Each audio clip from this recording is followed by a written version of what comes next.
Cannon, what's up, dude?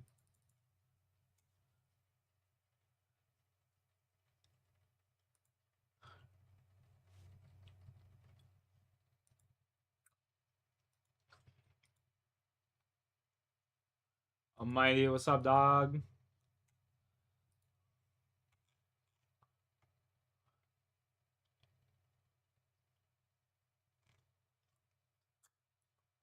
You been puking a lot? Hey, man. Better out than in, I guess.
Come on, kill him here.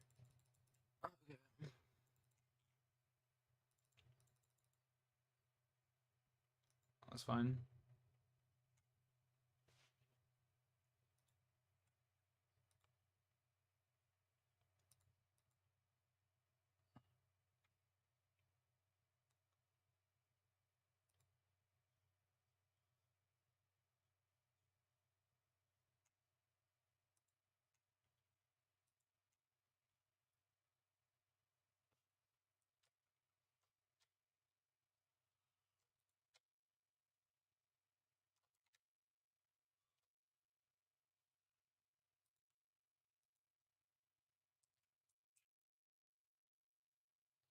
Was good. Chilling, not want to go back to work tomorrow. Yeah, I start work Friday for the government, bro.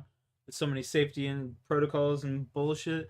I'm low key watching the Dodgers San Diego game on the left screen of my monitor, boys.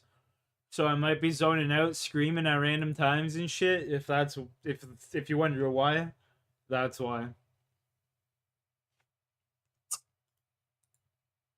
Oh, what a curveball, man. Holy fuck, that was filthy.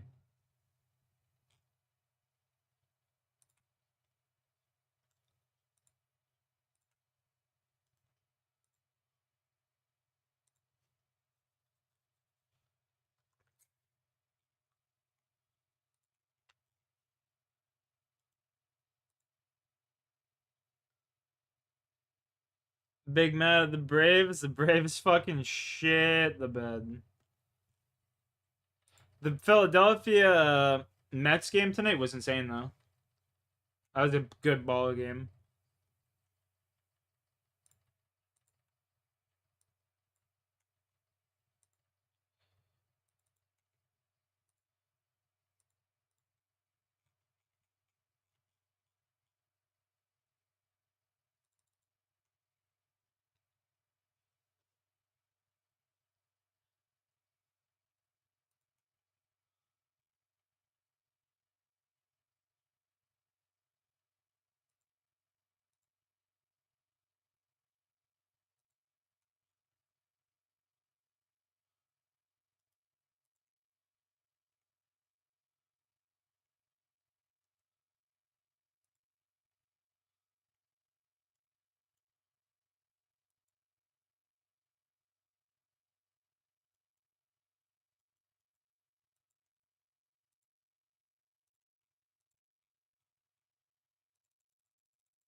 Um, Dog, you gotta be shitting me, man.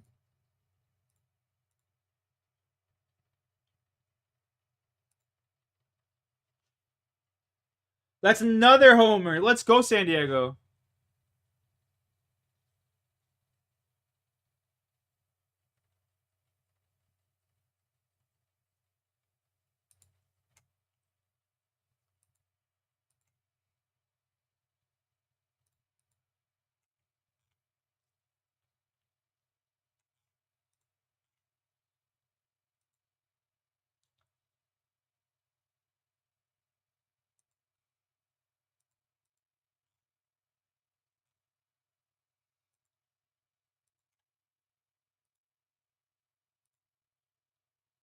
San Diego might take the chip this year, bro. All Atlanta teams are shit. The bed on the daily. Yo, I agree with that. I agree with that. You know who shit? You know who's shit in the bed though? Los Angeles Dodgers, bro. The Los Angeles Dodgers shit the bed every year. It's so funny.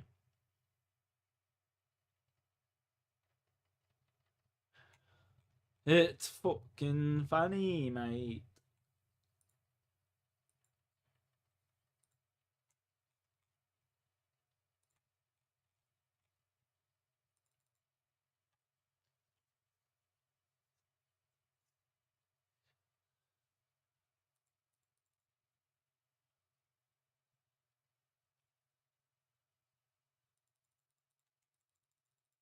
Yo, serial chiller, what's up, man?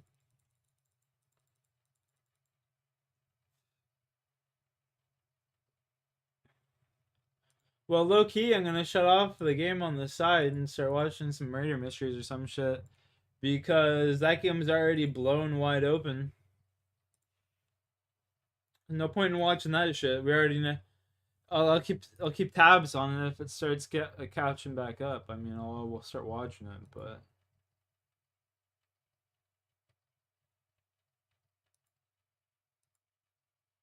Being referred to a realtor by friends or family is great if you don't mind missing out on top dollar at selling as quickly. In January 2022, a man dressed Fucking in a hate the bucket-style Dodgers, hat, love the sunglasses, Braves. Yo, and two dude, scarves the Braves low-key entered suck an ass this independent year. healthcare clinic in Waipahu, Hawaii. 48 seconds later, the man left. 47-year-old John Tokuhara would be found dead inside. Despite what should have been a wealth of evidence, security cameras, shell casings left at the scene, even the hat that the assailant wore left behind, this is a case that seemed to prove only one thing: that things were more complicated than they appeared. Proving the identity of this killer would be a difficult, nearly impossible task. Indeed, I am, there, sir. I'm Kevin, and welcome to Just Thought Lounge.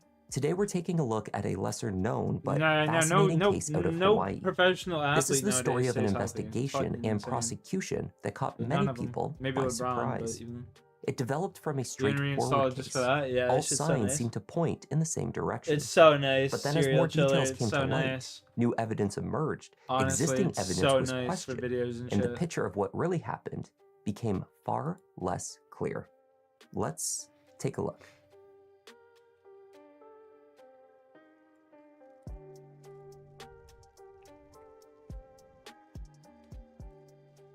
I'm thinking to myself, what do I know? The town of Waipahu is in Honolulu County, Hawaii. It is located along the northern shore of both Middle Lock and West Lock of Pearl Harbor. Once the location of a sugarcane plantation, the town on the island of Oahu is now home to about 40,000 residents. It's a short drive to the picturesque Ewa Beach. The morning of Thursday, January 13th, 2022, was warm with clear skies in Waipahu. Around 8 a.m. that morning, Lily Tokuhara took a drive out to check on her son, John. 47-year-old John Tokuhara had owned and operated a healthcare business in Waipahu for nearly 20 years. The previous evening, John had told his mother that he planned to drop by and pick up some dinner that she had made him, but John never turned up. When Lily arrived at the acupuncture and healthcare clinic, she saw her son's white Tacoma pickup truck parked near to the doorway. She entered the office through the back door, which was unlocked. The front door, which faced Waipahu Depot Street, had not been in use for at least 6 months. It had been secured with a chain. Inside, Lily spotted her son. John was lying on the floor of his office, a pool of blood by his head. He was unresponsive. A call was placed to emergency services immediately, though the distraught mother found it too difficult to attempt medical aid. It was far too late. Officer John Minturn of the Honolulu Police Department was the first to arrive on scene. He found one spent shell casing on the office floor, a .22 caliber. Later, 2 additional casings were also located, one underneath John Tokuhara and another behind the refrigerator. John's autopsy later determined that his cause of death was a gunshot to the head. He had in fact been shot no less than 4 times. It was a brutally efficient and heartless killing. Multiple headshots delivered to the face suggested a crime of passion. Furthermore, a significant amount of cash was located near to John in his office, approximately $4,000 in large bills. If the murderer had been aware of the money, they had clearly not been interested in it. The murder appeared personal, yet the method quick and callous. John Tokuhara was unmarried. He did not have any children. He did, however, have a very close-knit family and loving longtime friends. He was particularly close with his mother, Lily, and was a loving uncle to his sister's 2 boys. John had loved everything involving the ocean, including fishing, surfing, and paddling. After earning a master's degree in Chinese medicine and acupuncture, he had opened and independently ran the Tokuhara Acupuncture and Healthcare Clinic. Friends spoke of him adoringly. A staple in Waipahu for nearly 20 years, John's murder came as a horrible shock to the entire community. This tragedy has really brought the community together, I think, in Waipahu. And so, the community, our friends, everybody has just rallied together and shown so much support for the family. He's an acupuncturist, and so he's a healer, and he's helped so many people in the community. He had friends in so many different circles, and he was just someone that was just loved. He gave back to his community, gave scholarships. He's all about the people. He's all about the community, and you guys just stripped that away. But now he's going to take the love we have for him or the love he had for us away. God bless us all. It took some time for investigators to put together all the pieces of John Tokuhara's life.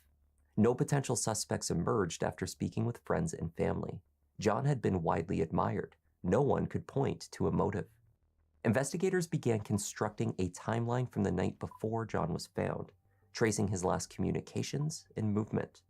2 cell phones, both of which belonged to John, were located on the desk in his office. One of these devices was not in service and seemed to only function when connected to Wi-Fi. Investigators were told that the Wi-Fi only phone was only used to play the game Pokemon Go. That is exactly what John appeared to be doing the night before. The application was opened on his Wi-Fi phone at about 5:40 p.m. and never closed. The phone powered off at 8:45. The battery had depleted. Whether John was actively engaged with the game for 3 hours or was killed while he played was uncertain. After speaking with John's mother, Lily, detectives learned that she had last been in contact with her son at just after 6 p.m. He had sent her a text from his main device, making the arrangements to collect dinner. He did not, as we know, arrive as planned. There was no further activity on that device after 6:18 p.m. With this time frame in mind, security camera footage from the area surrounding the acupuncture clinic was collected to see if anything or anyone suspicious had been captured. At about 3 minutes before 6 o'clock, a white 4-door Silverado pickup truck with Hawaii plates was captured turning north onto Waipahu Depot Street from Farrington Highway. After a handful of quick turns in the area, the truck passed the intersection a few streets over from the clinic and escaped from view. However, from the next junction over, an individual emerged moments later and continued on foot towards Waipahu Depot Street, approaching the acupuncture clinic from the back. The person is wearing a light-colored bucket-style hat, dark-colored sunglasses, as well as a head covering and scarf. They carried a brown shopping bag. The person entered John's office at about 6:16 p.m., roughly the same time that the last activity was noted on John's main cell phone. Only 48 seconds later, the same individual was shown leaving. No one else was spotted entering or leaving the building until Lily arrived the next morning at 8 a.m. As the white Silverado drove past the businesses on Waipahu Depot Street, the front license plate was visible. A still photograph taken from the video surveillance, enhanced and examined by law enforcement, seemed to show that the first 3 characters in the license plate appeared to be letters, and the last 3 characters appeared to be numerals. An exact read of the plate was impossible. There did not appear to be any distinguishing marks on the Silverado. There are no items visible in the truck bed, but the vehicle was nonetheless the best available lead.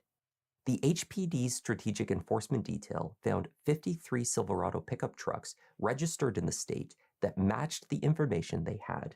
4 doors, white in color, likely a 2014 to 2016 model, and a license plate that they believed had 3 letters followed by 3 numbers. Investigators claimed that they were then able to exclude 52 of the 53 vehicles on their list. According to police records, detectives did so systematically. They requested photographs, visited and viewed the trucks in person, as well as considered the location of their ownership. Process of elimination left only one possibility as a match to the one captured on the security footage. The final remaining Silverado was registered to a 34-year-old ex-client of John's, a man named Eric Thompson. Eric, who ran his own successful contracting business, had seen John for treatment of carpal tunnel some years earlier. It was a connection between the two, but that was all. Eric, married to his high school sweetheart and a loving father to their 3-year-old daughter, was not exactly a likely suspect. What motive would the young contractor have had to murder a man that had treated his pain years before? When detectives sifted through the correspondence on John's main cell phone, they found thousands of messages, over 5,600 in 1 month alone, with a woman named Joyce Thompson. The messages between Joyce and John were extremely intimate. The two exchanged nude photos, videos, and explicit messages. The romantic relationship appeared to have gone on for some time, but had ended abruptly nearly 7 months prior to John's death, when Joyce's husband, Eric, found out about their relationship. Based on their exchanges, it seemed that John had been far more committed to the relationship than Joyce from the start. He had been the first one to say, "I love you," and continued to express his feelings frequently. Over a period spanning from mid-May to late July 2021, John pressed Joyce to transition their relationship from an affair to a longer-term commitment. For her part, Joyce was certainly a willing participant, but she expressed some concern. She told John that she would continue to see him, but that she would not leave her husband. Eventually, Joyce grew worried over the secrecy of their affair and the detriment it could have to her marriage. In July, she messaged John about Eric's discovery of their affair. Eric confronted his wife over a late-night trip from the house she made while he was away for work. He had spotted her on their home security cameras, sneaking out of the house at 1 a.m. Confessing to the entire affair, Joyce agreed to end things with John, and she and Eric decided to take steps to salvage their marriage. Joyce and Eric Thompson met at Kalani High School in East Honolulu and were married on January 14, 2017, the day of their 13th anniversary. The ceremony was held at a neighbor's beachfront estate and attended by a large gathering of family and friends. The young couple made a move to Kailua, a roughly 30-minute drive from Waipahu. Together, they had shared major milestones: Eric's graduation from the University of Hawaii and the birth of their only child, a daughter, 2 years before John's murder. From a distance, the couple's marriage and their family life appeared nearly perfect. Indeed, it was the couple's desire to have a baby that led Joyce to seek John's services. An old high school teacher had introduced Eric and Joyce to John and suggested he could help them. Joyce initially began seeing him for treatment for both fertility and back pain. Following a heartbreaking miscarriage, the couple was trying everything they could to get pregnant. At that time, Eric believed that John Tokuhara was helping them both. Indeed, he had been. Though after the birth of their daughter, Joyce's appointments continued. and her relationship with John, it seems, grew into something more. With these revelations coming to light, both Joyce and Eric became persons of interest. On 1/13/2022, we initiated a murder investigation for the victim, John Tokuhara. During the course of this ongoing investigation for approximately 3 weeks, we have determined that there is a link between the victim and the suspect, and that this was not a random act. We have discovered that the victim was in a romantic relationship with a female. We now consider this female and another male to be persons of interest. Search warrants have been executed on their residence, vehicle, and person. Both persons of interest have been uncooperative and retained attorneys. Eric Thompson left his house in his white 2014 Silverado at about 5:20 Oh p.m. my on the God. evening of John's murder. The truck drove in the direction of the highway. There are not enough cameras along the route from the Thompsons' house in Kailua to the acupuncture clinic in Waipahu to create an unbroken trail of Eric's movements. If this was, in fact, his Silverado that was spotted on the Depot Street at around 6 p.m., though the drive time aligns almost exactly. Data on Google Maps showed that it would take a vehicle between 35 to 55 minutes, depending on traffic, to reach the area of the clinic from the entrance of the highway if they departed at 5:20 p.m. The Chevrolet Silverado is first seen on video surveillance in the Waipahu area at 5:57 p.m., which is 37 minutes after Eric is seen leaving his driveway. Neighbors' cameras showed Eric pulling back into his driveway at 6:47. After returning home, detectives believed that Eric took steps to destroy any evidence of the crime he had just committed. Less than an hour later, the same camera captured lights from a fire in the back of the Thompsons' property. Bro, that is The the glow of the gayest fire troll in the his world, man. backyard lasted about 5 minutes. He also left the house once hate more that that shit. night. On that second trip, there is an item visible in the bed of the pickup truck that was not there earlier that night, a cross box, usually used to store tools. The box was still visible when Eric returned again, roughly an hour later at 10:43. A search of the Thompson home found little to directly link either Eric or Joyce to the murder. But where direct evidence was lacking, there was an expanding pile of circumstantial clues that couldn't be ignored.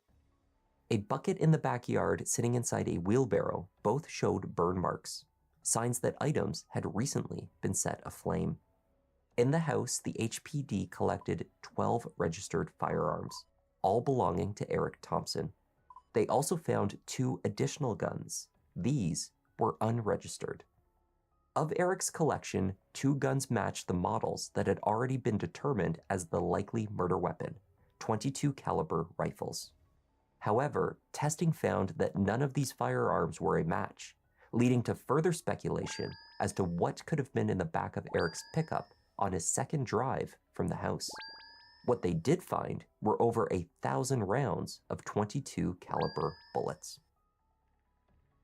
There was one final piece of evidence that threatened to either solidify the case against Eric Thompson or destroy it: the light-colored bucket hat worn by the assumed gunman as he entered and exited the clinic. As the shooter crossed Waipahu Depot Street after leaving the clinic, the bucket-style hat is captured falling to the ground. It was left behind by the assailant.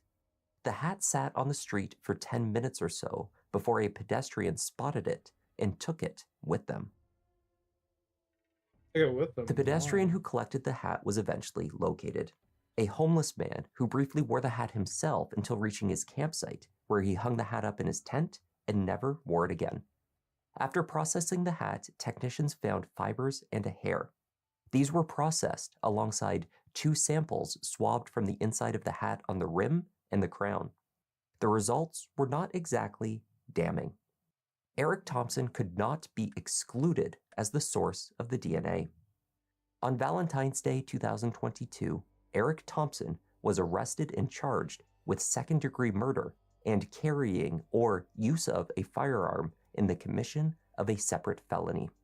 He posted a $1 million bond and He prepared posted a for $1 trial. million bond. Mr. Thompson will be entering a plea of not guilty, and we will be proceeding to trial in this case. When the trial commenced in July 2023, the Crazy. state's arguments focused heavily on the motive, Joyce's affair with John, and the nature of the murder itself, 4 gunshots to the head, being a personal, anger-fueled attack. They painted a picture of the perfect life and marriage that Eric thought he once had, calling the 34-year-old a controlling perfectionist. Eric worked hard to start a successful business and save for a down payment on a $2 million home. When he found out about his wife Joyce's affair with John Tokuhara, he made her confess to her parents and apologize for the affair. Over 5,600 DMs, direct messages, between John and one of his former clients, Johnny boy. Joyce Thompson. And these messages are important because they were very sexual and intimate in nature, including nude photographs and videos. And the messages revealed that Eric found out about the affair not once, not twice, Fuck, I kind of want Not to smoke 3 a toke, times. boys. Let's do it. but 4 times Ah, to the face. This was personal. To finally get back to that this was perfect life, personal. he would have to end the life of the man who threatened it all. And as long as John remained alive, Eric Thompson's life would remain imperfect. So he made a plan to finally fix it. That the defendant tried to play how to get away with murder. But he failed. Cheers, boys. He failed because of the relentless pursuit of HPD watching weeks worth of video surveillance. When it came time for Eric's defense to present their arguments, a case that had seemed so clear-cut was thrown into disarray, and along with it, the unfailingly positive image of John Tokuhara. It seems that his affair with Joyce Thompson was not the first that John had with another man's wife or partner. Not even close. The defense lined up witnesses to testify to the acupuncturist's previous relationships, which had been the cause of at least one other divorce. His personal life was not the only source of controversy. Alongside man's text out here breaking messages on hearts. John's phone detailing his romances were indications that he was involved in illegal gambling. According to Eric's defense team, the $4,000 in large bills found at the murder scene and John's betting activities were never properly investigated. You will hear evidence that John Tokuhara had a track record of cheating, with becoming involved with women who were in relationships, 2,500 messages with another woman. Okay? We didn't follow up on that one. Okay? We didn't follow up on the woman the messages he ghosted. We didn't follow up on the gambling posts. The detectives told witnesses specifically, John was not involved in any gambling. Well, he had a secret life. Eric did not kill John Tokuhara, and there will not be any evidence of it. I strike that. There will be massive reasonable doubt. John DeMarco told the jury how his ex-wife began an affair with John that led to the dissolution of his marriage. His wife had also been one of John's acupuncture patients. He testified that he has since moved on, remarried, and held no ill will towards John. Indeed, the acupuncturist became like a father figure to their daughter before eventually splitting with DeMarco's ex-wife. Said kind of like good riddance, you know, he could have her, and I wanted to just focus on my kid's life and myself, so. While the prosecution maintained that only Eric Thompson had a motive for murder, the defense countered with witnesses that ostensibly would hold an identical motive. Daryl Fujita, whose relationship had also ended as a result of an affair with John, was also called to testify.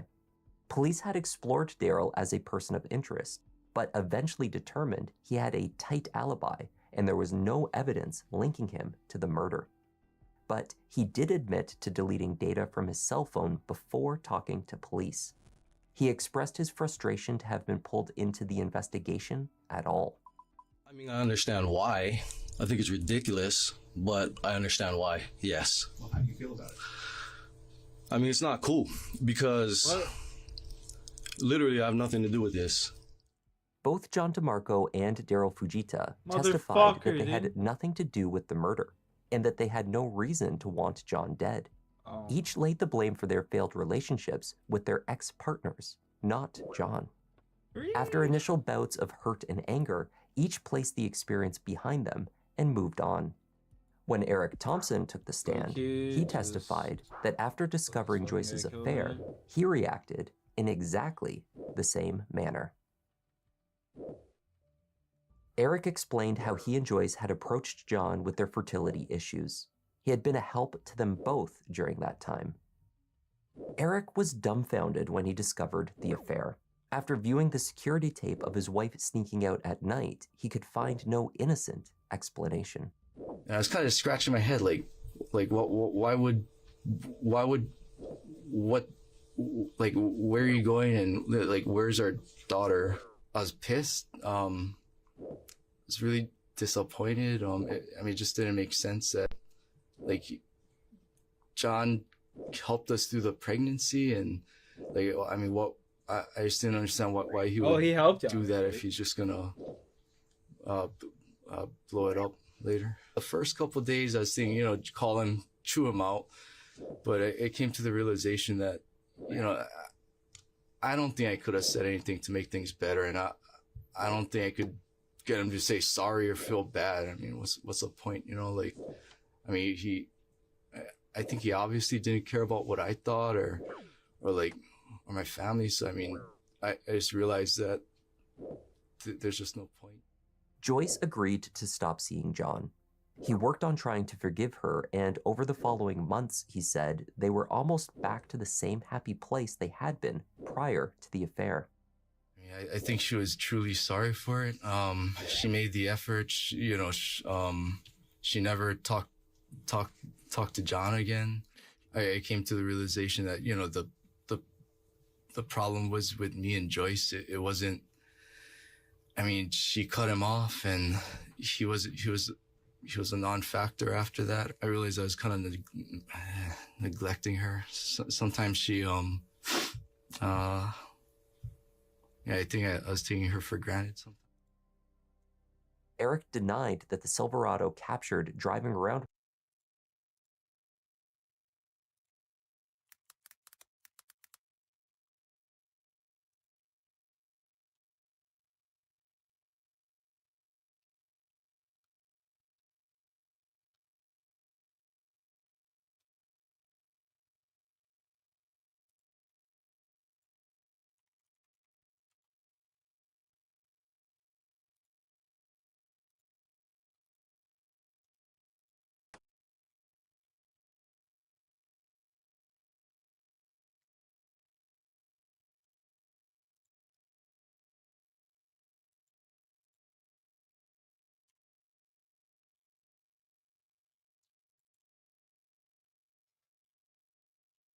Let's go, motherfucker, let's go.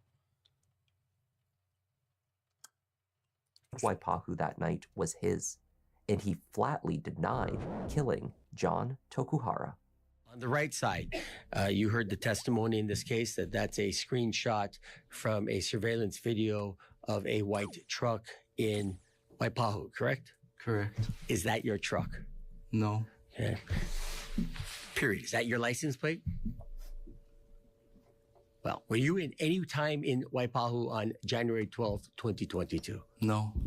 January 12th, 2022 or January 13th, 2022, did you kill John Tokuhara? No, I didn't. During cross-examination, Eric's seeming acceptance of the betrayal was scrutinized. He was asked what details he knew of their intimacy. Did his wife say, "I love you"? Did he ever access her phone and view any of the thousands of messages, photos, or videos shared between them? So she did tell you that she said, "I love you" to John Tokuhara. She said, yeah, at some points, yeah, yeah. I've seen photos on Joyce's phone. Bro, I'm fucking baby retarded. photos, family photos. After discovering the affair, you never looked at her messages between her and John Tokuhara? No. You never saw photos on Dog, the I phone? forgot the On Joyce's phone? coins. Correct. You never saw videos on Joyce's phone? Correct, there were no videos. There were no videos? I didn't see any videos. Bro, I on forgot her the phone. fucking coins, man. Because you never looked at her phone? Correct, I never looked at her phone. After the affair ended, Eric testified that the trust in their marriage had been restored. 11 days before the murder, they entered into a postmarital agreement, which stated that Eric would get the house and sole custody of their daughter if they divorced. The prosecutor alleged that Eric made his wife sign the agreement. The defense countered that it was Joyce's idea to prove to her husband that she would not be unfaithful ever again. She knew that I was never going to leave her, and she knew that she was never going to cheat again, so she said, hey, look, I'll prove it to you. But then problems emerged in the marriage again. Eric had insisted that Joyce stop seeing psychics after one had supported her choice to have the affair. What? Eric depicted Joyce's affinity for psychic readings as similar to a substance addiction, like alcoholism. Do you believe that's a fair example of an alcoholic who relapses and drinks when you talk about Joyce and psychics? Yeah, I'm not sure if there's a name for that condition or just an obsession, but yeah, it's like it's a slippery slope. After the affair, she agreed to stop receiving readings, but in December of that year, a month before John's murder, Joyce again reached out to a psychic. The prosecution alleged this was a breach in trust that showed the marriage had not healed as Eric claimed. It was also an example of how he continued to try to control his wife. She was done with psychics, and then I kind of find out that Bro, she could be out there getting dicked down and you're worried seeking about a fucking psychic. another one. So you still didn't trust your wife in December of 2021? During that psychic incident, yes. Eric also testified to his movements on the night in question, accounting for the footage capturing his truck leaving the driveway at 5:20 p.m. and then again at just before 10. He testified that on the first trip, he was dumping construction materials, a small load of bricks, at the Waimanalo Convenience Center. The second trip was to the shop to purchase a handful of food items. He paid in cash. There was no video surveillance, receipts, transactions, or witnesses who could verify Eric's alibi. In fact, the prosecution called Rocky Javier, a security guard at the dump. Rocky was working on that night and testified that he's never seen Eric Thompson before. He added that the bricks Eric says he dumped would not be allowed at the site. They were prohibited items. Nonetheless, he doesn't keep track of every person that comes through or inspect every load. It is not possible to be that thorough when the site is busy. Footage of Eric's Silverado also shows an empty truck bed when leaving the drive at 5:20. There are no bricks visible. Of the flames emanating from his backyard for a span of 5 minutes that night, Eric said these were caused by tiki torches. He often lights these in the back when he takes his daughter outside to play in the evenings. The defense called its own fire expert who testified that the flames captured in the neighbor's camera could very well have been from tiki torches.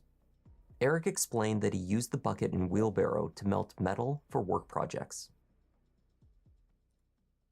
It was not only the video footage that was called into question. A defense DNA expert testified that the similarities in the testing from the bucket-style hat could in fact not be a match to Eric Thompson at all.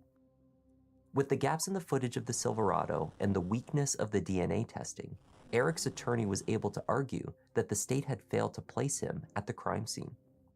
Furthermore, investigators needed to make multiple adjustments to the timestamps recorded on the various security cameras collected from businesses across Waipahu to align to real time. This was necessary to piece together the movements of the Silverado and link that vehicle to the unknown man. That process proved complicated. Upon Eric's arrest, the evidence stated that the man in the bucket hat, believed to be Eric, entered the clinic at about 6:16 p.m. and remained there for 48 seconds, during which time John was struck with 4 gunshots to the head. But the same arrest affidavit states that John's phone was then unlocked at 6:18 p.m., 2 minutes later. Aspects of the timeline were not exactly lining up. How can he be here by the door, there, walking along by the stepping stones, okay, there, in a truck, all in roughly the same time period?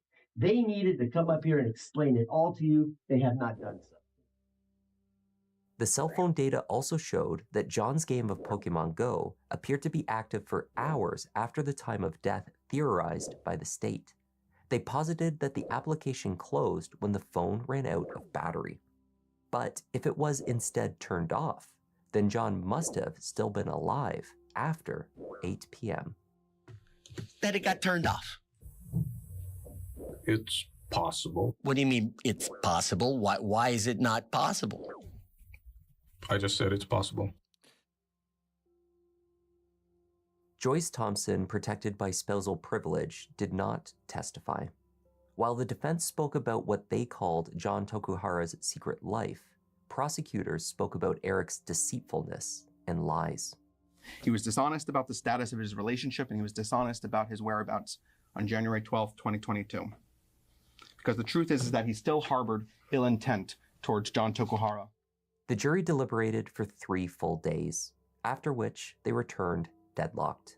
Judge Paul Wong declared a mistrial. 9 jurors had voted guilty. 3 believed that he should be acquitted. I feel like a lot of it was, I suppose, not concrete evidence, and they wanted that concrete evidence, something tangible. It was hard, really hard, to get everybody on board for one decision. I think the biggest lesson from this is that first impressions by the media, in the media, especially with prosecution press releases, do not tell the whole story. In this case, the jury was able to see what actually happened and the real story, and we look forward to presenting that again in a second trial. There's just always going to be bumps along the road, and but we're expecting in the next trial to see what evidence comes out, and I think we'll have a better result next time. A second trial was initially scheduled for October 2023, though it never took place. At the time of publication, there is no available date for retrial.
There's Medium Diaries done.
See here.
Check. I can do some wilderness bossing now.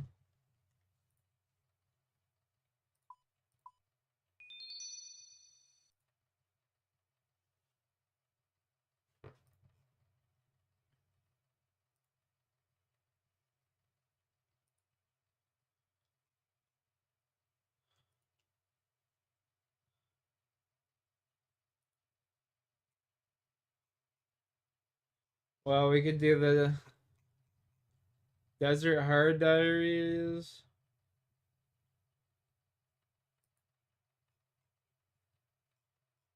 Valador Hard Diaries.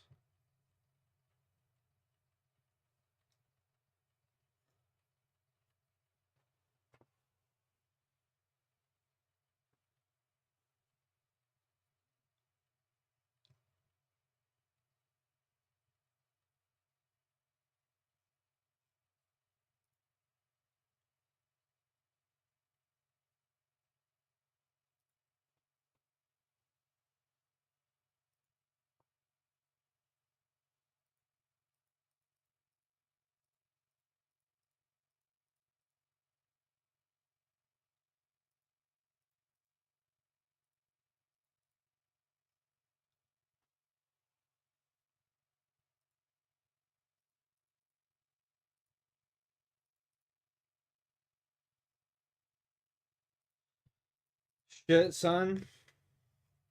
I guess we go do this now, eh?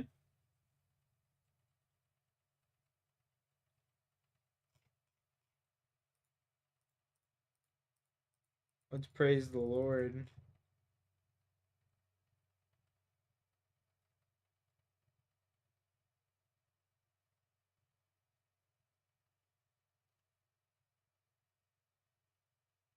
Right, the alternate for serum.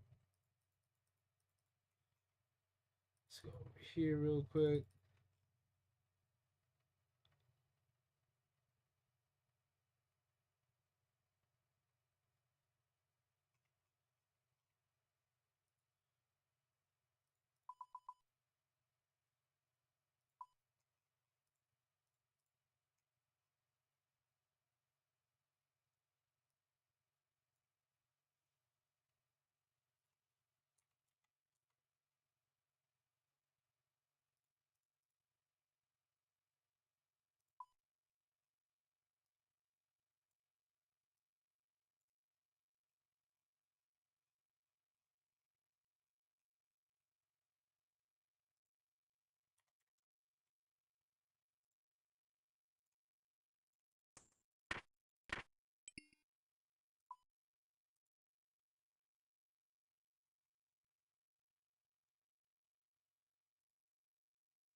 Take that, prostolate.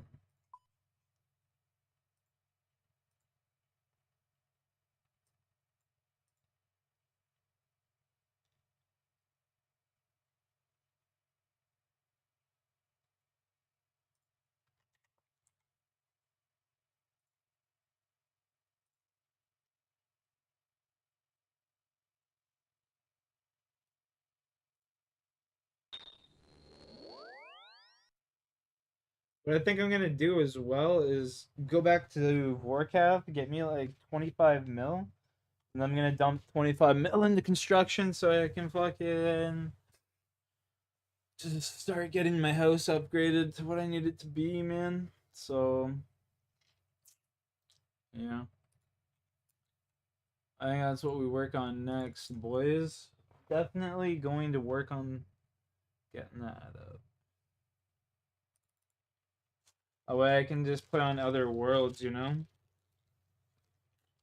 kind of inconvenient always having to be on 330 for everything.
On a winter morning in February 2019, 50-year-old Lori Phillips awoke at home and couldn't find her husband. While she searched for him, Lori spotted something through the window out of the corner of her eye. A dark figure collapsed in the snowbank.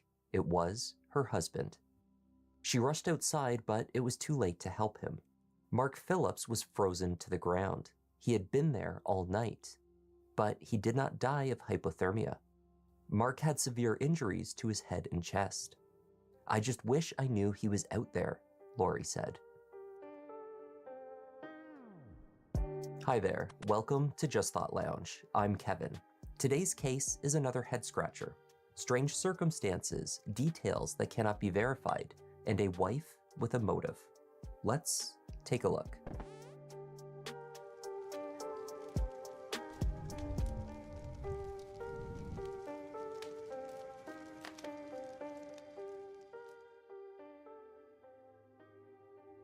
Holmen is a community of about 12,000 people located in the northern part of La Crosse County in Wisconsin. The area developed from a small farming community over the past few decades, and its rural roots remain intact. On the outskirts of Holmen, on a county road east of Highway 35, was the property owned by 48-year-old Mark Phillips and his new wife, Lori. In February 2019, Wisconsin was experiencing a typically cold and snowy winter. On the evening of February 22nd, a few feet of snow covered the ground where it had not been cleared, and the skies threatened to deliver more later that night. Mark and Lori Phillips, married for nearly 2 full months, made plans with a few friends for the evening. Lori, who hailed from nearby Winona, had invited out friends Hannah Klinsky and Adam Stevens. Sometime around 7 p.m., the group arrived at a venue humbly named the Dive Bar. With many drinks consumed and the hour getting late, Mark and Lori left for home at just after 10 p.m. Exactly what occurred a half an hour later once they reached the house is unknown. Lori reported that the couple had an argument, which ended when she took off in their Dodge Ram pickup truck. She returned home hours later in the middle of the night, once Mark had, presumably, gone to bed. Lori awoke the next morning at about 6:30. She had managed only a few hours of fitful rest. As she went through the house, she found that Mark was not in their main bedroom. Before Lori reached the garage to check for their second vehicle, she Hello spotted a dark there. lump in the snow through the window. Rushing outside, Lori laid eyes upon Mark, lifeless and frozen to the ground. She ran inside for a phone to call 911. We're gonna try a new boss right here, zombie. I think we're gonna do no, actually I lied. We're gonna save the boss for last.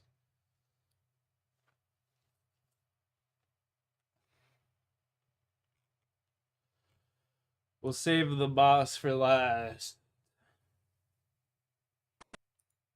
Super easy boss though, so I'm not even really worried about it. But save him for last.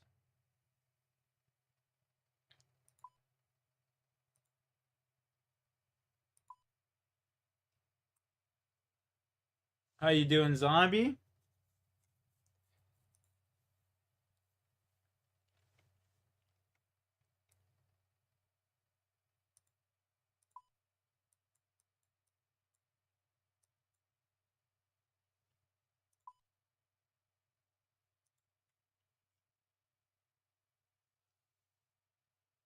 Where did that video go?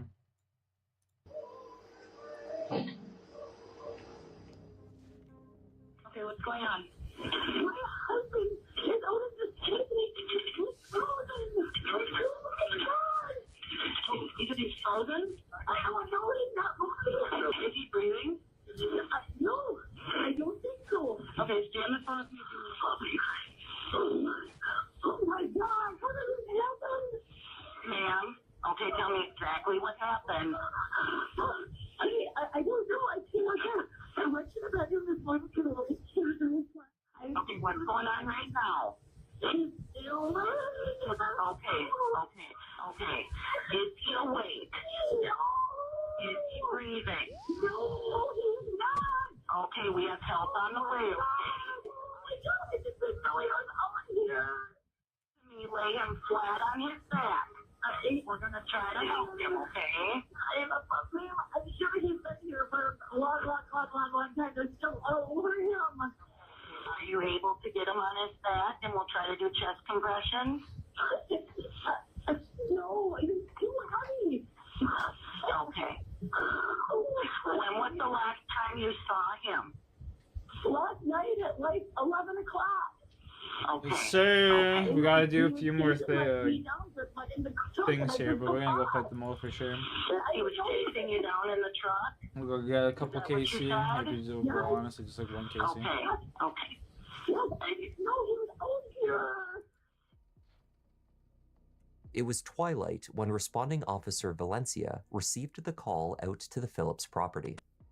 Arriving minutes later, he took the first driveway leading to the house, the same one that Lori had used to come home the night before. The drive curves to the right around the end of the main house and circles back towards the county road. Before the bend in the drive, just past a pair of sunglasses which seemed to have been dropped in the center of the path, Mark Phillips was found next to a snowbank. Though he was clearly visible from the house, he was almost entirely concealed from view from most angles on the driveway by roughly 3 feet of snow. Sergeant Valencia was the first to speak with Lori about what had occurred. Oh my God, I did not know he was out here. So we had an argument last night. He was coming around the truck to come and get me. So I took off. His door was so wide open, but I didn't know that he was, like, I don't know what happened. I didn't know he was there. Oh my God. Okay. Stay here. Stay with me. Okay. Okay. Are these your footprints here? Just yours? I thought he was, I went to see. Okay. If he was, because I got up and I went to the poor. bedroom and I went to see where he was. Let's just go down to the port right now. We'll go do that. My God, I came home last night and I never even saw him. It had snowed throughout the night. Mark was covered by a thick layer, leaving no doubt that he had been outside for several hours. The only footprints visible surrounding him were Lori's, left when she rushed out from the house to his side. Lori and Mark had been married the previous December, after 3 years together. Mark was the father of two Not too bad, children can't from a complain. previous I hear you, relationship. bro. By all accounts, a loving and supportive father. He had recently been offered a new job in Bismarck, North Dakota. The couple were planning their move. A trailer parked on the back of the property was partially loaded with items. It was meant to be the start of a new chapter in their lives. Yeah. What? She said they just got married in December.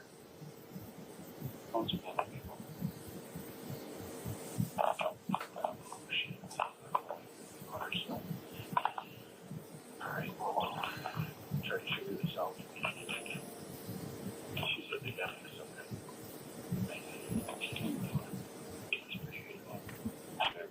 Yeah. I'm sure that's a big part. Inside the house, Lori spoke further with a sheriff's deputy. She recounted how she had last seen her husband the night before. They had been arguing, and she had driven away in the pickup truck, leaving her husband in the driveway. Unprompted, she told the deputy, "I didn't hit him or anything." Lori agreed to provide a written statement outlining the events of the previous day, leading to her 911 call that morning. She sat down with La Crosse County investigator Fritz Leinfelder later that day to do so. Sometimes it's easier to put your thoughts down. Yeah.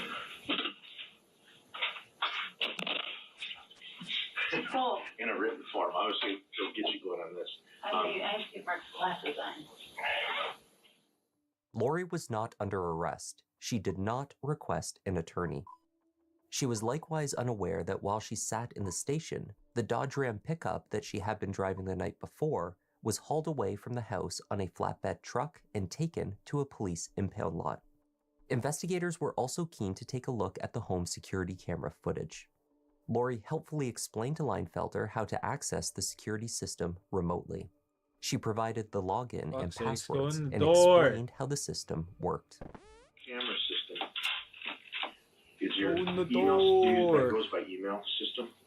Oh, it's a Mark's email. And as it passed, you know what his email address is that it would go to? No, I have all of them. Okay. There were 3 cameras on the property. One that captured the door to the house where the truck had been parked the night before, another captured the back door of an outbuilding, and a third was directed towards the hot tub.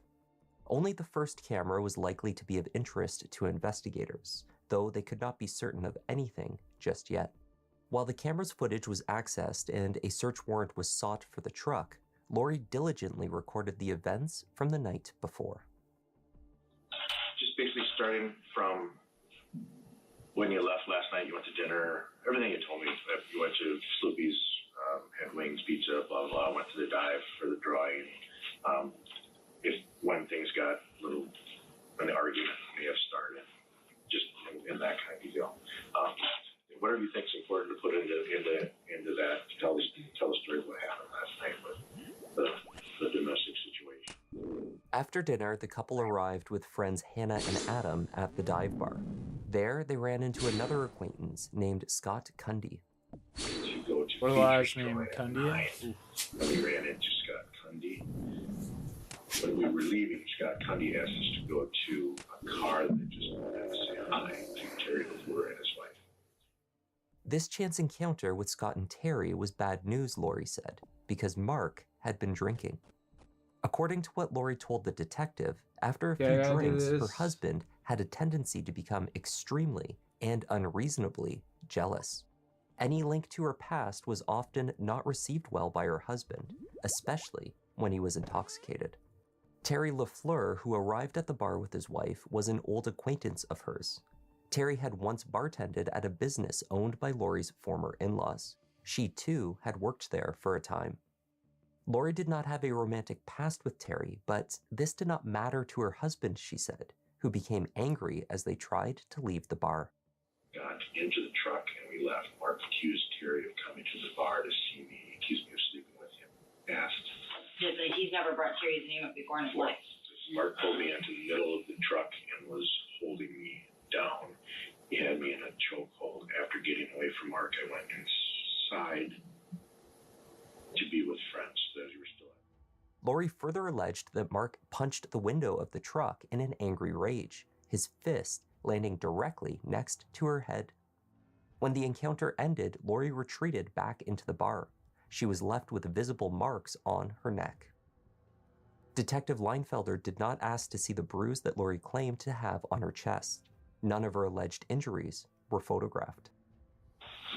The last thing I wanted you guys thinking he's a bad person, though, by reading this. Because he certainly wasn't. You just had a jealous reaction. You said you had a possible bruise here. You No, I'm gonna grabbed you by the neck. Yeah. Now, I don't know if there's anything or not. Yeah, me in the middle of the truck. There should be an earring somewhere in the truck, too, because my big diamond earring is missing still. Mark eventually returned to the bar as well. Lori told Leinfelder that she believed that he had calmed down by that time, sending her a text just before 9 p.m. apologizing for his behavior.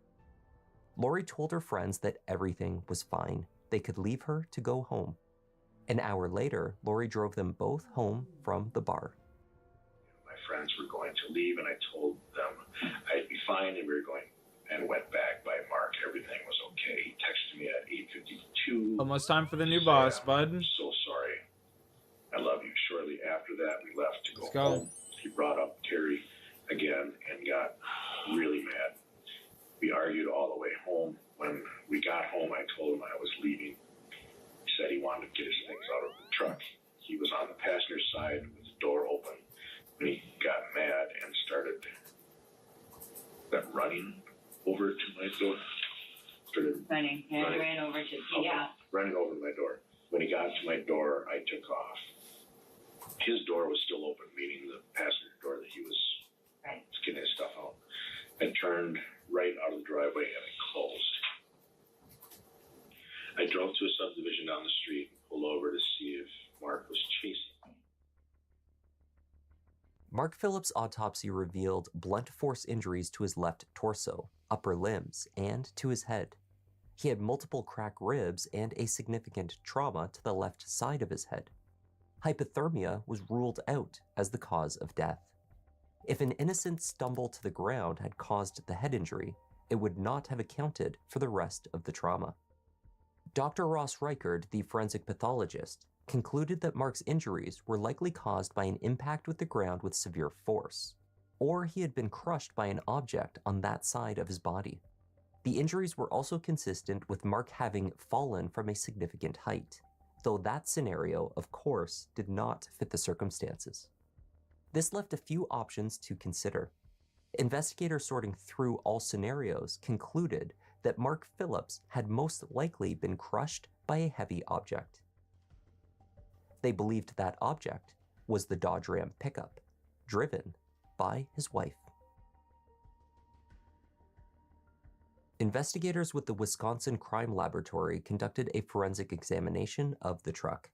The search yielded apparent hair that was located near the pickup's front right passenger tire, front passenger suspension bar, and the driver's step. They also found fibers in various locations, most notably on the rear drive shaft on the underbelly of the truck. These were found to be consistent with the pants Mark Phillips was wearing when his body was discovered. There were tears on Mark's clothing, including his trousers. There were no obvious signs of damage to the vehicle, however. No visible dents, scratches to the paint, side mirror, front grille, or other signs that the truck had been in an accident. Similarly, there was no sign of blood. Regardless, investigators found it suspicious that what could be clothing fiber had adhered to the underside of the vehicle. Lori's earring, which she claimed had been pulled off during the alleged attack by Mark at the bar, was never recovered. Based on the autopsy and preliminary results from the examination of the truck, investigators reached a conclusion about the death of Mark Phillips.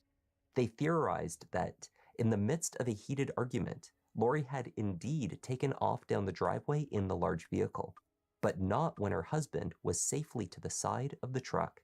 She hit the gas when he was running towards her from the front, hitting him and spinning him to the ground, where the truck ran over his left side, leaving him collapsed in the snowbank. Scared for her own fate after what she had just done, Lori stayed out most of the night, then returned to the house in the dark, claiming to not see her husband in the snowbank. Finally, she must have then pretended to discover him in the morning. La Crosse County investigators set out to verify every aspect of the story Lori had provided them. They were able to recreate a timeline based on security camera footage and the data downloaded from Lori's phone. They found footage from Sloopy's where the Phillips had an early dinner. They found them arriving at the dive bar together. The door camera shows them entering and exiting from the parking lot just as Lori had recounted. A few minutes after they left together, Lori is shown returning on her own after the alleged incident with her husband in the truck. Roughly 15 minutes later, she is followed by Mark. In the interim, Lori was texting her friend Hannah. After the incident outside, she wrote, "Shit just got real," followed by an instruction to delete that message from her phone. Lori did not want to risk Mark seeing it. Interior camera footage captured Mark approach Lori at the table. They appear to exchange a few words before leaving together to talk further outside.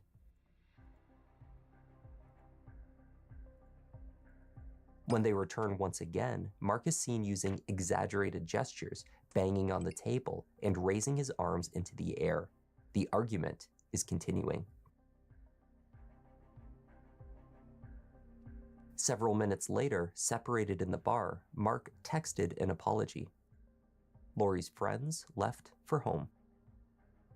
Just after 10 p.m., Lori and Mark are captured arguing as they leave the bar. The home security cameras were not armed when the couple returned home. They did not record what transpired. Investigators were able to verify that Lori drove the truck from the property at about 11 p.m. They also had text messages that Lori sent to Hannah after she left the house. She wrote, "He just freaked again. He was at the passenger side of the truck and tried to come at me around the truck, but I took off. I don't even know what to do. He has lost it tonight. He promised he would never touch me. He lied." Google searches show that Lori tried to book a room at the Holiday Inn, but they had no vacancies. She searched for additional hotels nearby, as well as directions. By 11:40, Lori was at the Baymont Inn attempting to check in for the night. Within an hour of allegedly crushing her husband with her pickup truck, Lori calmly searched her purse for her ID and a debit card. She had booked a room in advance from her phone, but had selected an incorrect date. There were no rooms available that night. Leaving the Baymont, Lori then drove across the street to a vacant parking lot. There, she parked for a time. During this period of time, Lori's phone activity showed a handful of searches and messages. Notably, she texted Mark telling him that after tonight, their marriage was over. "I can't believe you put your hands on me," she wrote. She wished him the best of luck, but would not be moving with him to Bismarck. Then she performed 2 searches for domestic abuse. Upon locating a quote on the topic, she also sent this to her husband's phone. Lori also did something potentially suspicious throughout the night. She routinely logged into the home camera system. Was she checking if the incident from earlier had been captured, or was she checking to see if her husband was still alive? Although she had nowhere to stay the night, she refused an invitation from Hannah to stay at her place in Winona. Instead, Lori stayed in the parking lot until about 2 a.m., at which point she believed that Mark would have gone to bed. Lori remotely disabled the camera system before returning home, rearming it in the early morning hours, before emerging and finding Mark in the snowbank. In June 2020, 50-year-old Lori Phillips was arrested and charged with 1 count of reckless homicide.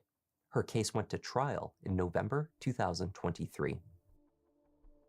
District Attorney Burdick argued that the cause of death had to be the truck. He told the jury, "We know it's not a slip and fall. We know it's not a heart attack. We know that Mr. Phillips didn't get drunk and fall asleep in the snow." He argued that it was impossible for Lori to have hit her husband with the vehicle and to have done so with enough force to cause fatal injuries, while completely unaware of what she had done. The state also argued that Lori's behavior after she left the house was an act to cover up her crime. She had texted Hannah as well as Mark over those few hours and Googled domestic abuse to leave a data trail pointing to her innocence. Only someone completely unaware that their husband was severely injured, lying in the snowbank, would continue to text his phone. The physical evidence supporting this assertion, however, was not exactly overwhelming. A forensic expert who examined the truck testified that the fiber found underneath was a match to Mark's pants, but it was an extremely common material. It would have been a match to thousands or even millions of other garments. And the presumed hairs But how many found on the people have they hit exterior with of the that vehicle, truck, right? Like, despite the emphasis initially put on these in the early days of the investigation, testing could not confirm young if they were buck at, human. dude? They certainly Jesus. could not be proven to have His belonged age. to Mark Phillips. Defense counsel Chris Zacher also questioned smudges in the dirt on the driver's side of the truck, near to the rear of the vehicle. The defense believed they could be indicative of an dirtbag. alternative theory. The steps attached to the exterior of the pickup on both the passenger and driver's side doors were aftermarket parts. They are wide and protrude out the sides of the truck. If Mark had tripped on the side of this step, perhaps had his pant leg snagged and caught for a moment, it could have spun him to the ground on his left side. If this occurred, his hand may have reached out along the side of the truck, leaving a mark on it while he fell back, finally hitting the ground with enough force to kill him. Well, let me ask you first, do you see the presence of kind of that salt film that tends to accumulate on vehicles? Yes, I do. And do you see an area behind the driver's side rear door where that film appeared to have been wiped or marked in some respect? It appears that in this picture, yes. And it appears that we have some thinner lines running downwards from the smear near the item of the gas cap. Is that correct? Correct. So those appear to be consistent with a human finger. I don't have a scaled photo, but just based off the size of typical vehicles, that looks to be pretty close to about the width of a finger. I'm sorry. Forensic pathologist Dr. Reichard, a Southern Minnesota medical examiner, told the jury that Mark Phillips had a conservative estimate of a 0.149 alcohol level. He would have been very drunk at the time of his death. He was also found to have Benadryl in his system, which would have contributed to his intoxication. The doctor's autopsy report concluded that the cause of death was blunt force trauma. Dr. Reichard did not determine a manner of death. When questioned by the defense, he conceded that he could not have ruled out the possibility that it was accidental. The theory posited by Lori's defense counsel was possible. If an individual were caught or tripped by a moving vehicle, that's enough force to cause this type of injury, this subdural hemorrhaging and the exterior head injury if they strike the pavement and sustain. Is that fair to say? Yes. Are some of these injuries, doctor, consistent with Mr. Phillips taking a sudden fall and becoming attached to the vehicle for some period of time where he would be in a position to be dragged? Yes. Lori took the stand in her defense. She testified that Mark was a loving partner when sober, but when drunk, became paranoid that she was seeing other men. She said her husband always apologized once his mind was clear. Lori also introduced testimony about prior incidents with Mark. Before they were married, he had a history of breaking into her apartment in the night. He had never directly Prayer hit her, points, though once a his day. anger-fueled behavior You can was access a undeniably bank, abusive when he deposit drank, she box said. at the Lori had Crafting learned Guild, over time and a that certain shortcut to the behaviors Heroes would Guild set him off. fountain. It was for this giant reason that mold she becomes much declined easier Hannah's to locate, invitation and to it stay in will Winona drop that night. She had a noted past there. skins. It would have infuriated Mark if he had found out that she had driven there to So we stay can overnight. camp the Lori also mole introduced now. photos That's of the pretty sick. injuries to her chest, Oh, I neck, got the and fucking legs from the shield. night of Mark's death. These had been taken by Hannah as the bruises appeared a few days later. The police had shown no interest in documenting them. Her testimony was also a chance to offer explanations for the behaviors that were being presented as circumstantial evidence of her guilt by the state. such as her choice to remotely access the home security cameras multiple times after leaving the house that night. What would lead me to believe that he would leave the home? Yes. He had stated he found some beer tokens to a Holman bar, that he was going to go to that bar and pick up some ladies. Okay. And Laura, did you have some sense that Mark might also try to follow you in the other vehicle? Oh, yes.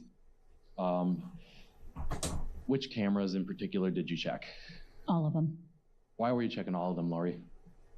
Because when I couldn't tell if he had left the house or not with the vehicle, or had somebody actually even come in, I thought, oh my gosh, maybe he's in the hot tub. So that's the reason for the hot tub as well. Is it something that you were checking throughout the course of the evening just to see if Mark was up and about? Yes. Now, at any point, Lori, were you watching anything other than the live feeds from those cameras? No. And I'm going to ask you a question that you'll probably get on cross-examination. Were you checking these live feed cameras to see whether or not Mark had been injured? No. When you were going home, Lori, did you do anything particular with the cameras? Oh, yes, I turned them off so that the alarm didn't wake Mark up. Is that the sole reason that you turned the cameras off at that point? Yes. And what would lead you to believe that the alarm might wake Mark up? Because there's a beeping, I can't remember if it's a beeping or what it is, it's been a few years, but that it alerts your phone anytime there's movement. Okay. Were you trying to conceal evidence of you returning home at that point, Lori? No. Lori later rearmed the cameras from her bed in the early morning. Mark would be angry if he found out that she had turned them off, she said. The defense introduced the dashcam footage from Sergeant Valencia's vehicle, which showed how dark it was at twilight when he received the call out to the Phillips residence. It would have been even darker at 2 a.m. when Lori came home. They also showed the jury a still shot from the scene depicting the snowbank next to Mark's body. He was within frame of the photograph, but entirely concealed by the snow. Let's describe the conditions when you were driving back. Was it light out at all? No, it was pitch black. Do you have any street lights or sources of artificial lighting right in that area that would have illuminated the area of the driveway? No. Well, my truck lights, that's it. So other than the headlights, nothing else? Correct. And Lori, Damn, at boys, any we point did a you, lot of fucking achievement diaries today. Holy shit. look over to the right or feel the need to look over to the right as you were driving up that west-facing driveway? No. Lori, I'm just going to ask you, did you see Mark out there when you returned to the house? No. How would you have reacted had you seen Mark? I would have helped him. Lori told the jury that she remained completely ignorant of what led to Mark's death that night. Did you believe at that time that you had hit Mark? No. To this day, are you even sure exactly what happened once Mark reached that driver's side of the truck? I have no idea what happened to my husband. Lori, what was your sole purpose for trying to get away from Mark that night? To get away from him so that I would be safe, to get to safety. Despite everything that we've heard and everything that we testified to in this trial, how do you feel about Mark today? I love him. I miss him. During their cross-examination, the prosecution took Lori step by step through the argument from that night. The aim was to show how angry she would have been. Mark had insulted her, told her that he was changing the locks to the house, and even threw a beer cozy at her that depicted a pair of woman's breasts. According to Lori, he had told her, "This is all you're good for." While she sat in the driver's seat of the truck, Lori attempted to record her husband's behavior with her phone. She alleged that he knocked it from her hands. He came towards her with a clenched fist to punch either her or the truck. She was not sure which.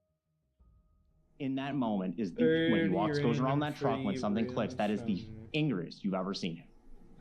Able to choose The look I saw in him, yes. He was very upset.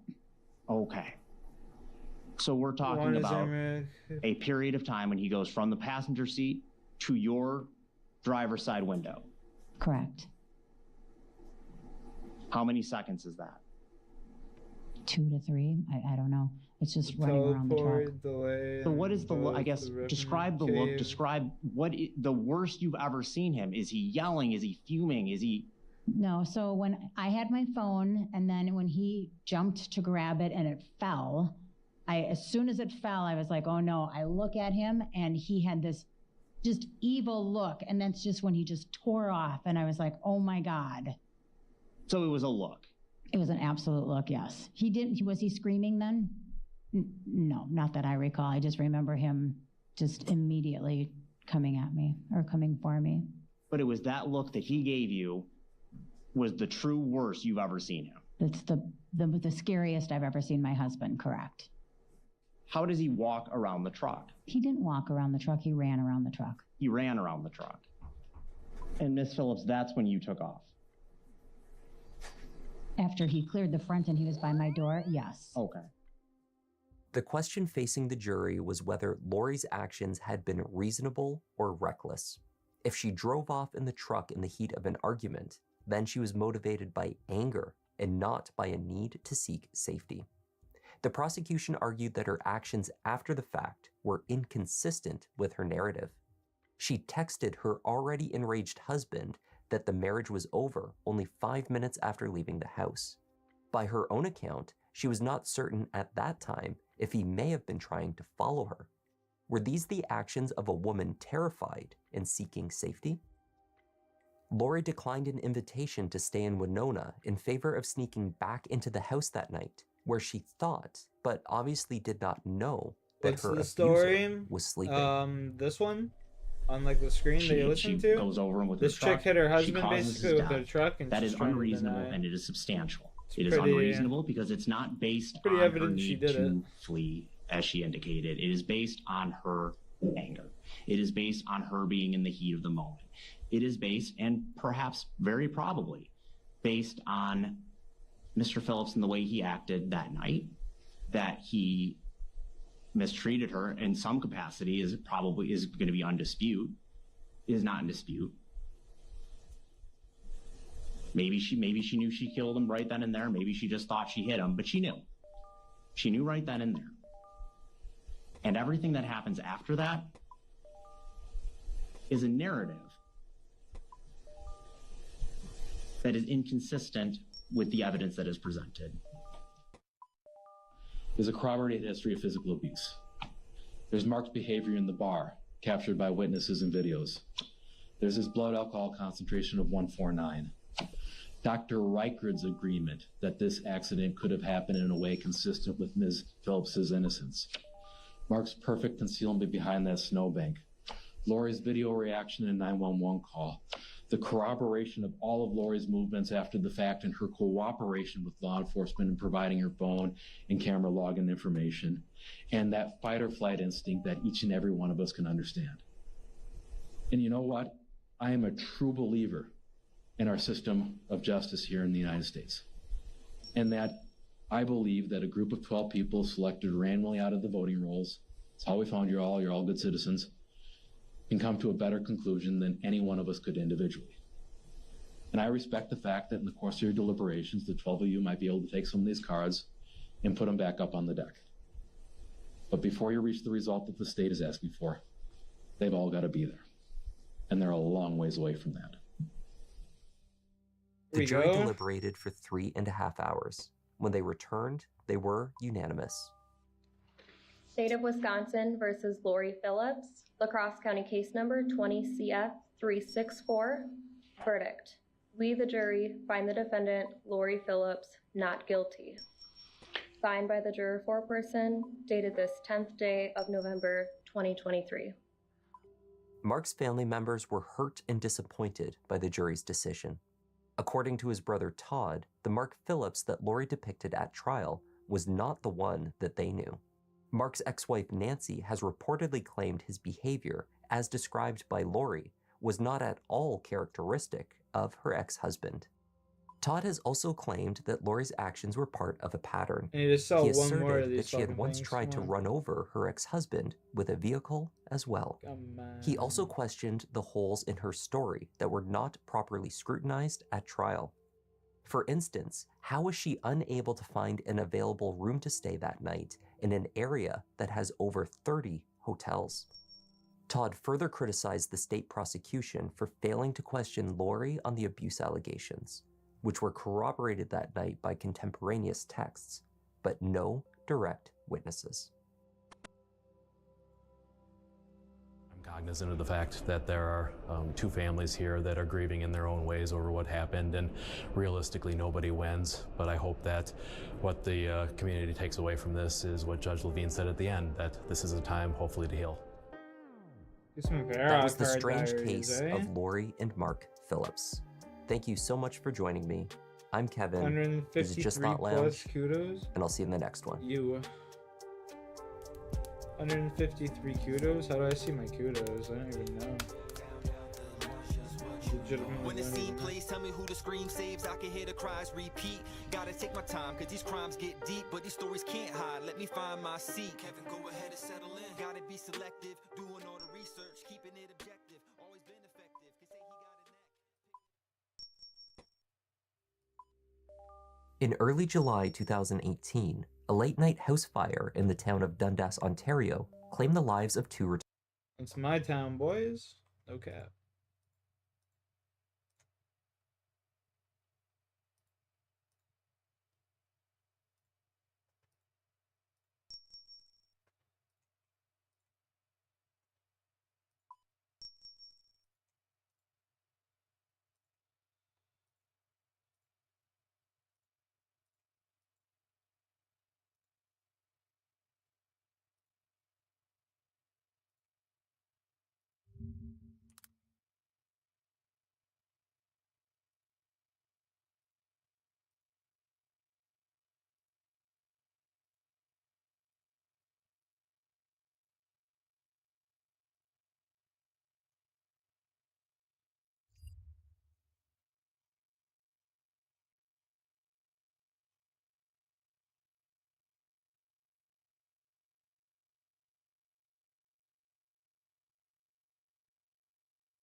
Okay, let's see what we need here.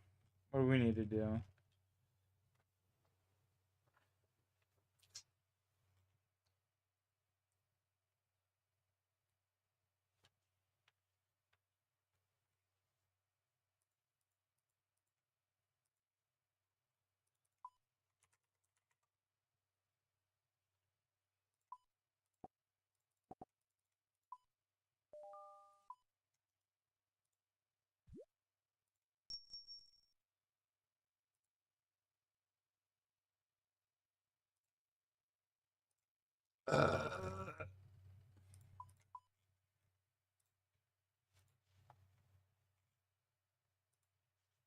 What's the story?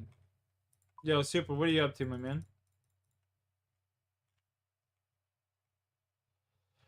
What's the story? What's up with the story? That story was about someone basically hit, yeah, I told you.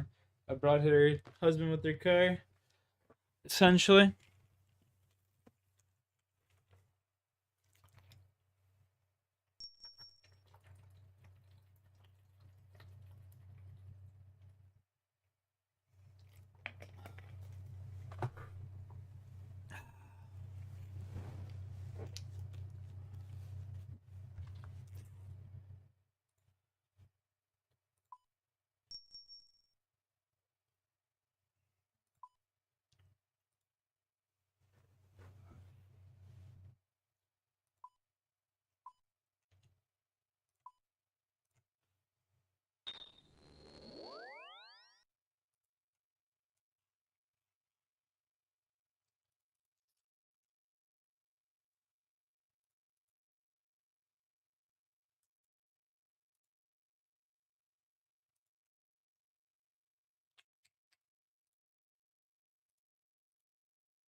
County 911, what's the address for your emergency?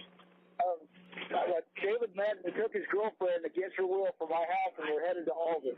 But he threatened to put her in a straitjacket and throw her in the closet. He threatened to kill her, and he's had a gun pointed at her before. Hi everyone, I'm Kevin and this is Just Thought Lounge. For our case today, we're taking a look at the disappearance of Megan Fogelsong, who was only 21 years old when she vanished from a tiny Kansas town in late 2015. The story you're about to hear amounts to one of disturbing patterns with some interesting twists. You'll see what I mean. Let's take a look.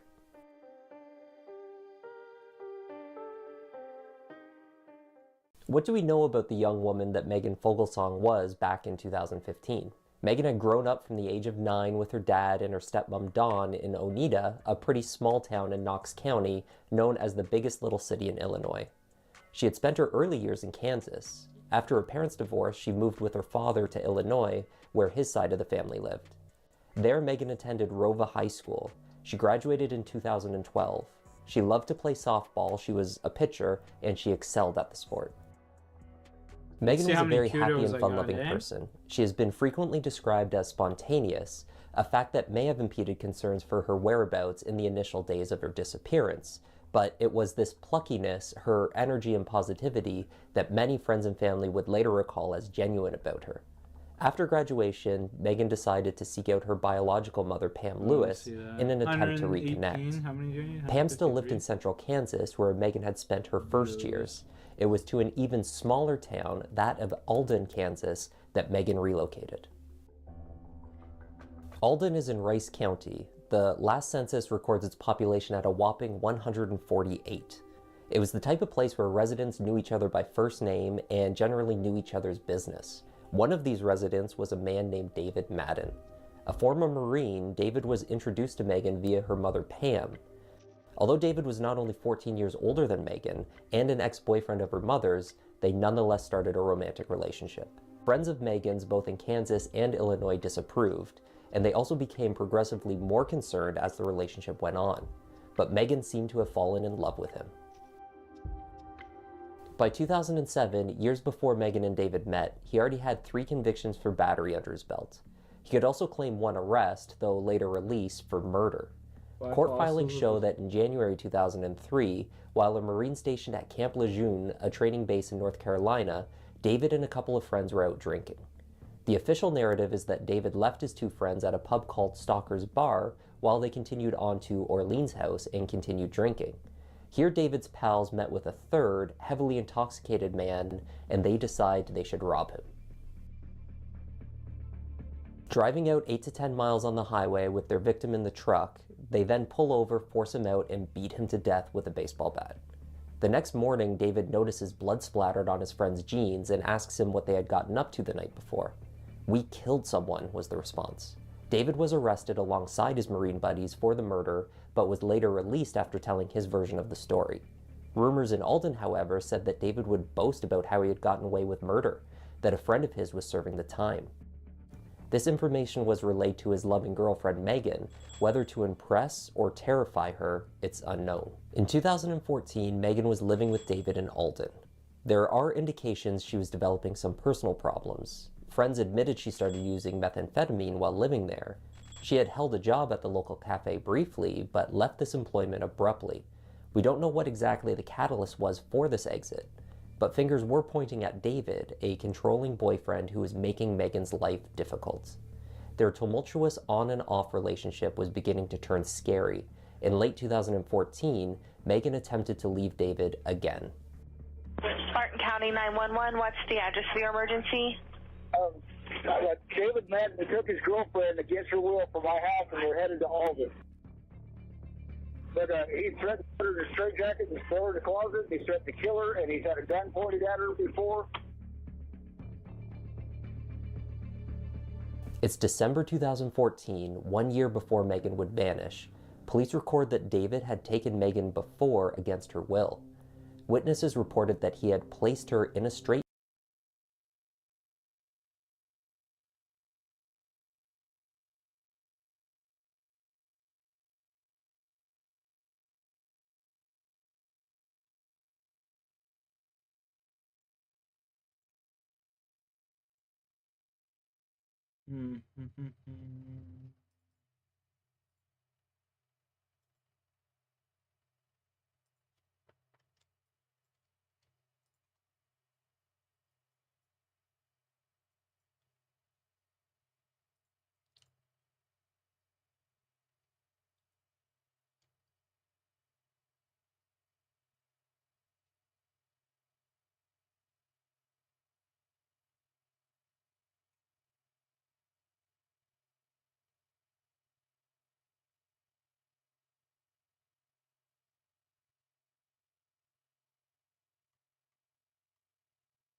How many kudos do I need?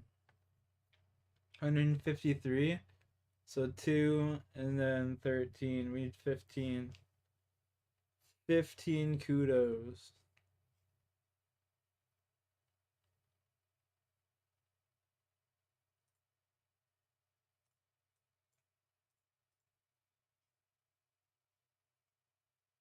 Defender Vero.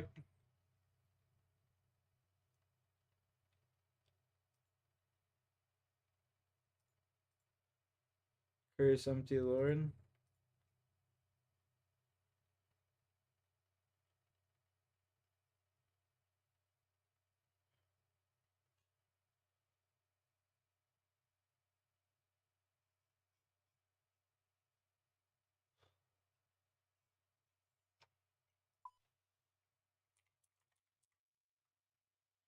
Curse Empty Lord. What do we do with this?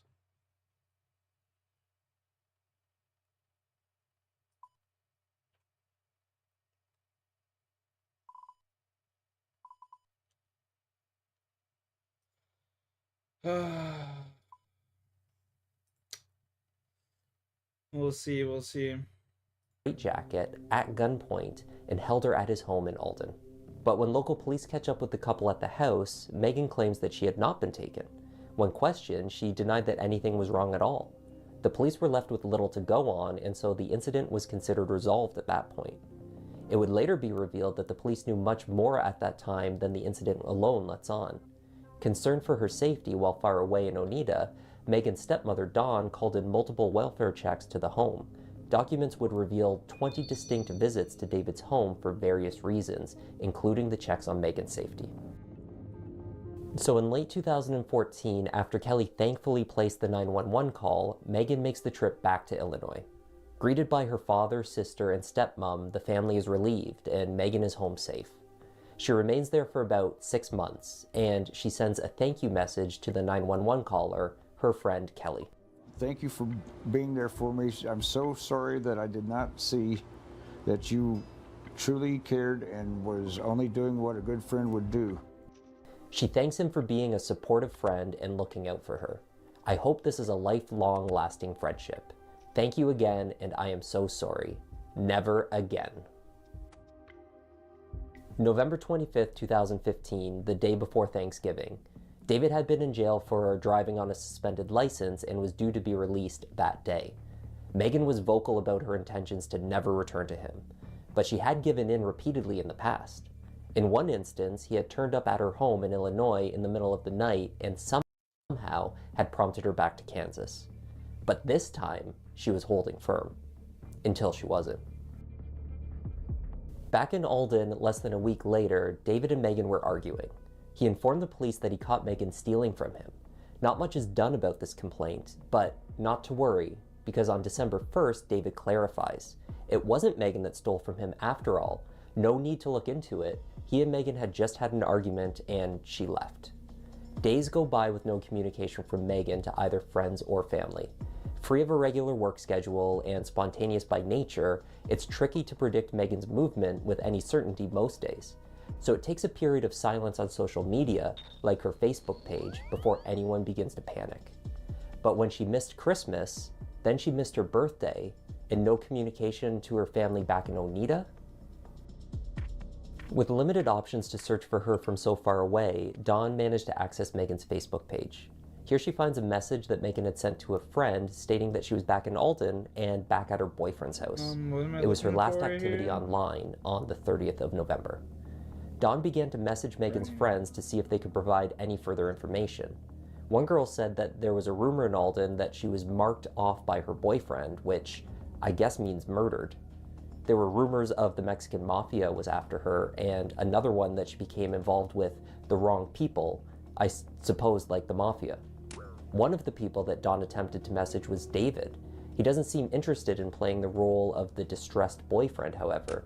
He does not respond. He blocks her messages. Still hearing nothing directly from Megan and getting few answers from those in Kansas that know her, Dawn packs up and heads to Alden. She says it was a fight to get police to list Megan as a missing person. She is an adult, so she is allowed to go missing, they say. Finally, in February, the missing person report is officially made and word gets out to look for Megan. Two potentially valuable pieces of information were revealed. First, that another friend has a text message from Megan on the 7th of December, a full week later than the last correspondence dug up by Dawn. The text reads simply, "I'm okay."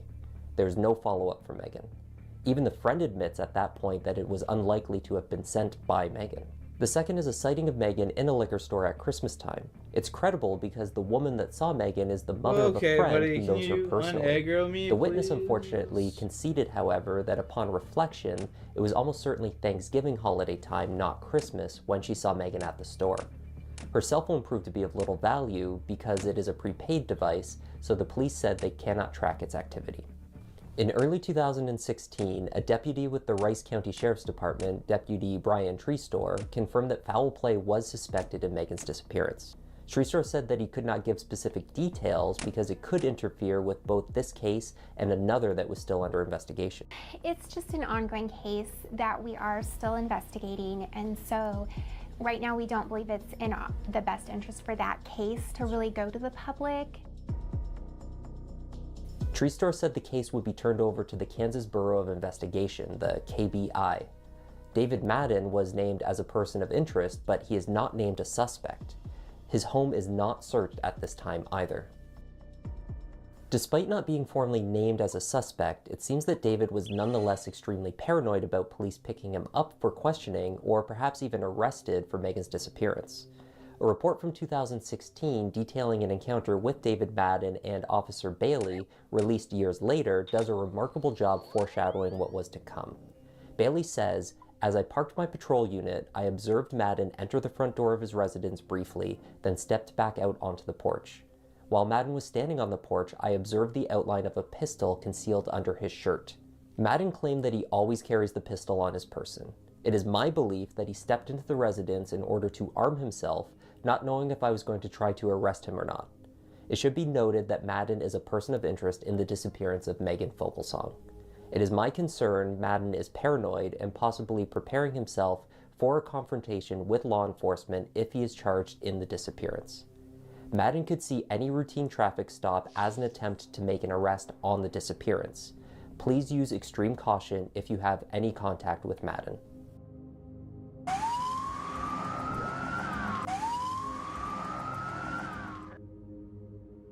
On the 22nd of February 2017, Madden led law enforcement on a high-speed chase from Ellenwood, a local town, through Barton and Rice counties in central Kansas, leading them to his home in Alden, where he engaged in a standoff with officers.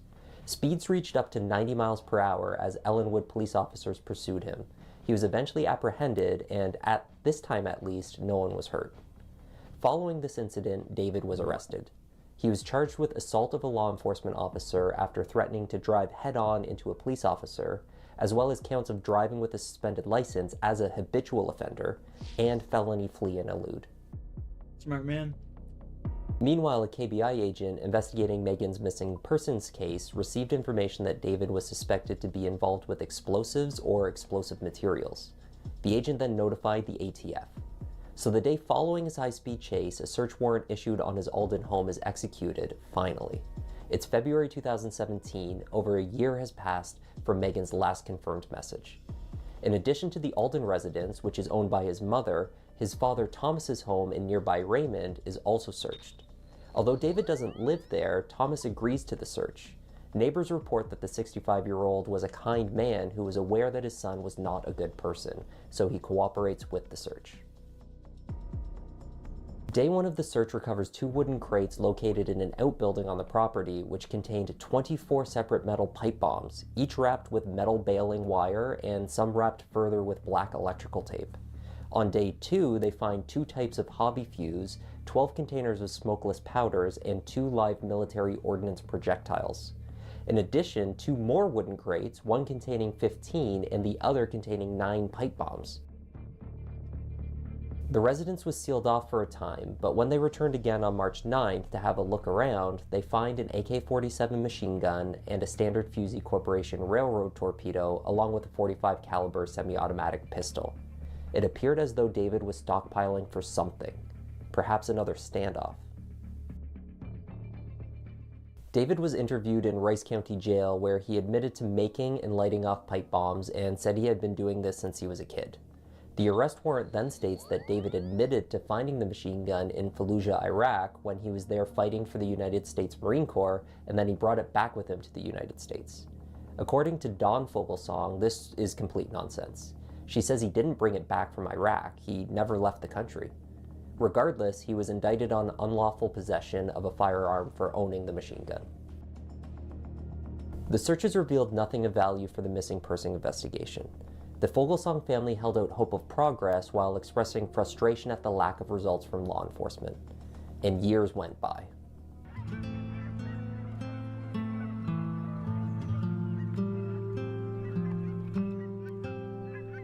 A somber birthday celebration in Illinois. A group gathered to pay tribute to a Kansas woman, Megan Fogelsong. She grew up in their community, but she spent about half of her life here in central Kansas, which is where she was last seen. Now, they describe Megan as someone full of life, and when she disappeared in late 2015, they knew something was wrong.